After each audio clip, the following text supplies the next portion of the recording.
Welcome to the Grassroots Weekend Preview. I'm your host, Beth. The biggest event in Australian ice hockey took place last weekend, so let's start the show with a recap of what went down in Melbourne. It was a classic Melbourne derby to launch the AIHL finals weekend, with the Melbourne Ice and Melbourne Mustangs facing off in the first semi-final. Expectations were high for this matchup and fans weren't disappointed, with fast end-to-end hockey on display. It wasn't until the last 3 minutes of the opening period that Melbourne Ice broke the deadlock and took a one-goal lead into the first intermission. The second period was much the same, both teams playing a fast and physical game, and the crowd getting behind their respective teams. With just over a minute to go in the second period, Melbourne Ice struck again and doubled their lead to 2-0 heading into the second break. Period 3 was a thrilling affair, with the Mustangs getting on the board with a power play goal. The Ice answered back minutes later and restored their 2-goal lead. Melbourne Ice took another penalty and the Mustangs capitalised once more before pulling the goaltender in the dying seconds of the period in an attempt to level the 3-2 score. It wasn't the Mustangs' day, however, and Melbourne Ice found the net to seal a 4-2 win and claim their spot in the grand final.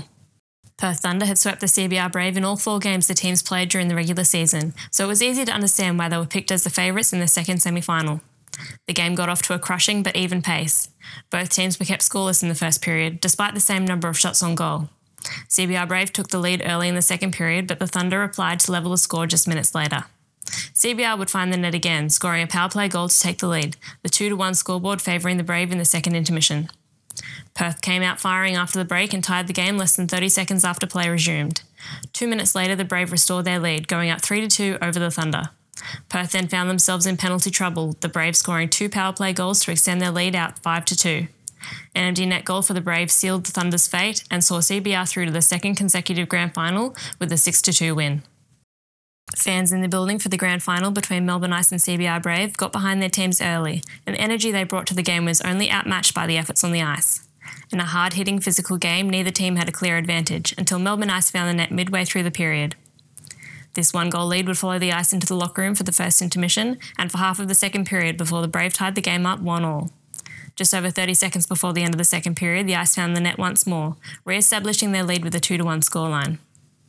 The Brave came out to start the final period with energy, but that disappeared after the Ice tallied another goal early in the piece, the scoreboard now reading 3-1. Melbourne Ice added another halfway through the final period, and it was this 4-1 scoreline that saw them hoisting the Goodall Cup once again. The Goodall Cup victory was the third in a row for Melbourne Ice goaltender Dane Davis, while forward Joey Hughes became the first player to reach 5 Goodall Cup victories. Melbourne Ice defenceman Paul Baranzelli ended his AIHL career with a second AIHL championship win. The Gridiron New South Wales competition kicked off last weekend. In the men's division, the UTS Gators defeated the Sutherland Seahawks 16-20. Wollongong Mustangs narrowly beat out Northern Sydney Rebels 14-12.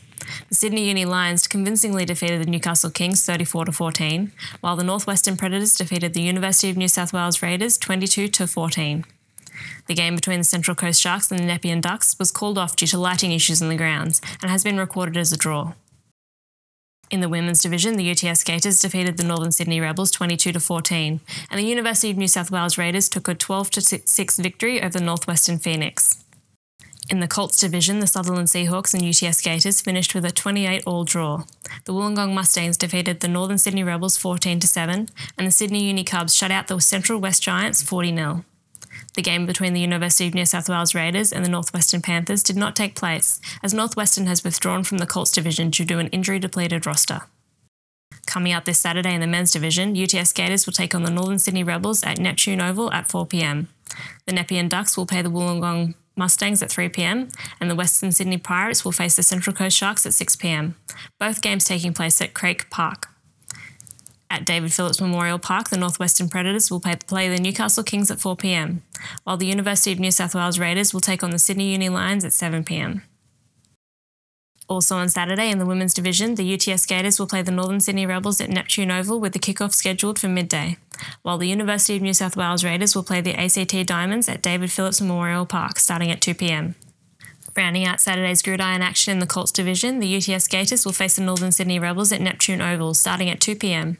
At Craik Park, the Nepean Ducks and Wollongong Mustangs will go head-to-head at 1 p.m. At David Phillips Memorial Park, the University of New South Wales Raiders will take on the Sydney Uni Cubs at midday. And that's it for this week's weekend preview. Don't forget to connect with us on social media. Grassroots_AU on Twitter, Grassroots_sports on Instagram, and Grassroots Sports on Facebook. Keep up to date on what's happening in emerging sport via our website, grassroots-sports.com.au. Thanks for joining us. We'll see you next Friday for another Grassroots Weekend Preview.